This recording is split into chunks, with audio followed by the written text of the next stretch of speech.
तब मैंने देखा कि एक हाथी के 2 सूंड हैं और ये देखकर मेरे आश्चर्य का ठिकाना ना रहा। फिर अर्जुन ने बताया कि हे वासुदेव, मैंने एक पक्षी को देखा जिसके पंखों पर वेद की ऋचाएं लिखी हुई थीं। वह मरे हुए जानवर का मांस खा रहा था। फिर अर्जुन के बाद भीम ने भी श्री कृष्ण को बताया कि हे कृष्ण, मैंने देखा एक गाय ने बछड़े को जन्म दिया है और जन्म के बाद वह बछड़े को इतना चाट रही है कि बछड़ा लहूलुहान हो गया, जिसे देखकर मैं हैरान हो गया। भला कोई माता अपने बच्चों के साथ ऐसा कर सकती है? उसके बाद श्री कृष्ण ने सहदेव से पूछा, सहदेव तुम बताओ, तुमने वन में क्या देखा? तब सहदेव श्री कृष्ण से बोले, हे वासुदेव, मैंने वन में देखा कि एक जगह 6-7 कुएं हैं और आसपास के कुओं में पानी है, किंतु बीच का कुआं खाली है। बीच का कुआं गहरा है, फिर भी पानी नहीं है। यह देखकर मुझे घोर आश्चर्य हुआ कि ऐसा कैसे हो सकता है। उसके बाद नकुल ने कहा, हे नारायण, जब मैं वन में भ्रमण कर रहा था तो मैंने देखा कि एक पहाड़ के ऊपर से एक बड़ी सी शिला यानी पत्थर लुढ़कती हुई आती है और कितने ही वृक्षों से टकराकर उनको नीचे गिराते हुए आगे बढ़ जाती है, परंतु उस विशालकाय पत्थर को कोई भी वृक्ष उसे रोक ना सका।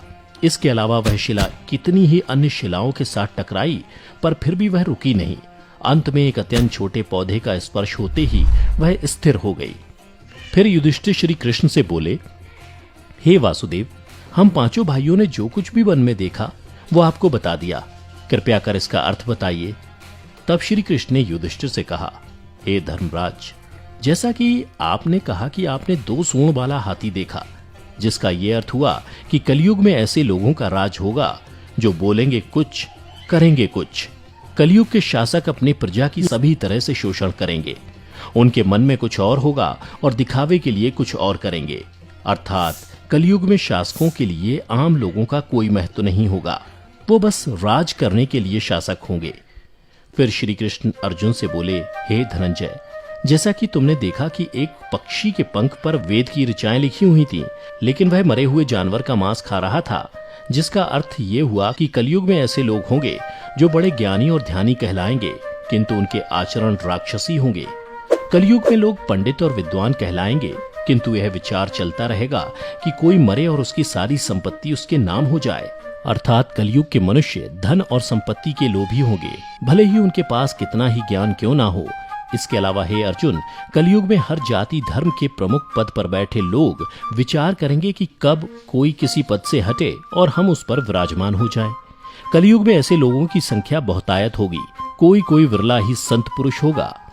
अर्जुन के बाद श्री कृष्ण भीम से बोले, हे गदाधर, जैसा कि तुमने देखा कि एक गाय अपने बछड़े को इतना चाटने लगी कि वो बछड़ा लहूलुहान हो गया, अर्थात कलयुग की माता अपनी संतानों पर इतनी ममता बरसाएंगी कि बच्चों को खुद का विकास करने का मौका ही नहीं मिलेगा, जिसके कारण मोह माया में पड़कर वे बर्बाद हो जाएंगे।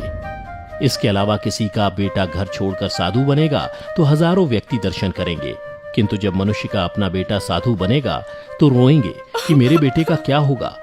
इतनी सारी ममता होगी कि उसे मोह माया और परिवार में ही बांध कर रखेंगे और उसका जीवन वहीं खत्म हो जाएगा। अंत में बेचारा अनाथ होकर मरेगा।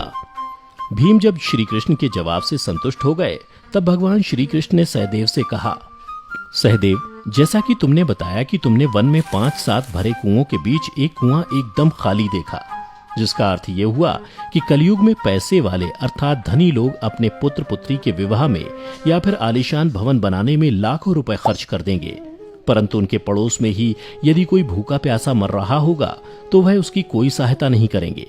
भले ही उनका अपना ही सगा भूख से मर जाएगा, लेकिन वो देखते रहेंगे। इसके अलावा कलयुग में मनुष्य मदिरा, मांस, भक्षण, सुंदरता और व्यसन में पैसे उड़ा देंगे, किंतु किसी के 2 आंसू पोंछने में उनकी रुचि ना होगी। हे सहदेव, मेरे कहने का तात्पर्य यह है कि कलयुग में अन्न के भंडार होंगे, लेकिन लोग भूख से मरेंगे। सामने महलों बंगलों में ऐशो आराम चल रहे होंगे, लेकिन पास की झोपड़ी में आदमी भूख से मर जाएगा। एक ही जगह पर असमानता अपने चरम पर होगी। श्री कृष्ण की बातें सुनकर सहदेव को सारी बातें समझ में आ गईं। तब श्री कृष्ण ने नकुल से कहा, नकुल, जैसा कि तुमने बताया कि वन में एक बड़ी सी चट्टान पहाड़ से लुढ़की, किंतु बड़े बड़े वृक्ष और उसके तने उस चट्टान को रोक ना पाए, किंतु एक छोटे से पौधे से टकराते ही वह चट्टान रुक गई, जिसका अर्थ यह हुआ कि कलयुग में मनुष्य का मन नीचे जाएगा, यानी कलयुग के मनुष्यों का जीवन पतित हो जाएगा।